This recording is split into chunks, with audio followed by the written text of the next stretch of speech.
Un conto è la politica, un conto sono l'arte e la cultura. E ancora, un paese libero non deve avere paura o farsi problemi ad ospitare un'installazione artistica di un paese che non lo è.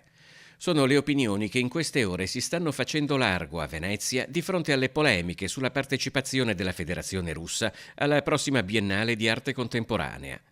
Se a livello nazionale e internazionale la grande maggioranza delle nazioni europee e lo stesso governo italiano, per bocca del ministro alla cultura Giuli, ne stigmatizzano la presenza, a livello locale esponenti del mondo culturale veneziano, come i rettori delle due università cittadine, sono di diverso avviso. Secondo me non dobbiamo mai chiudere il mondo e chiuderci al mondo. C'è chi sostiene che la cultura è libertà, chi dice ma da un paese che non è libero non può arrivare una cultura libera. Ma proprio perché da noi è libera, noi dobbiamo dare l'esempio agli altri paesi e agli altri giovani. La nostra posizione come università noi accogliamo, tentiamo il dialogo, lavoriamo per il dialogo, noi, visto il mestiere che facciamo, costruiamo ponti. La Russia non partecipa ufficialmente alla Biennale di Venezia dal 2019. Il padiglione è chiuso al pubblico dal 2022, anno dell'invasione su larga scala dell'Ucraina, anche se la rinuncia era arrivata dagli stessi artisti. All'epoca la posizione della fondazione verso la Russia era il rifiuto di ogni forma di collaborazione con chi avesse attuato o sostenesse un atto di aggressione di inaudita gravità.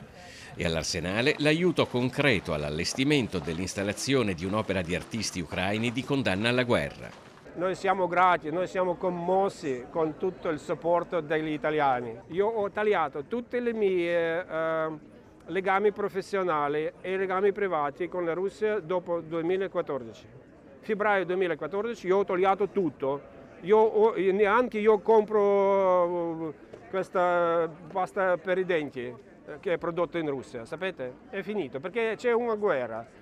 Oggi la posizione della Biennale è che sono i paesi a chiedere autonomamente di partecipare con semplici comunicazioni qualora siano proprietari di un padiglione ai giardini e la Russia ne ha uno dal 1914. La Biennale prende atto della comunicazione e non impedisce a nessun paese di partecipare. Noi non siamo contro il popolo russo, noi siamo contro un'aggressione di uno Stato che secondo me è non democratico, ma non possiamo rispondere con la stessa logica, lo dico ai vari ministri che hanno firmato una lettera. Non è una questione politica questa, è una questione culturale. Noi dobbiamo tenere aperta la porta alla discussione perché la Biennale è proprio questa la democrazia, proprio la differenza tra uno Stato totalitario e uno Stato democratico, è proprio questa.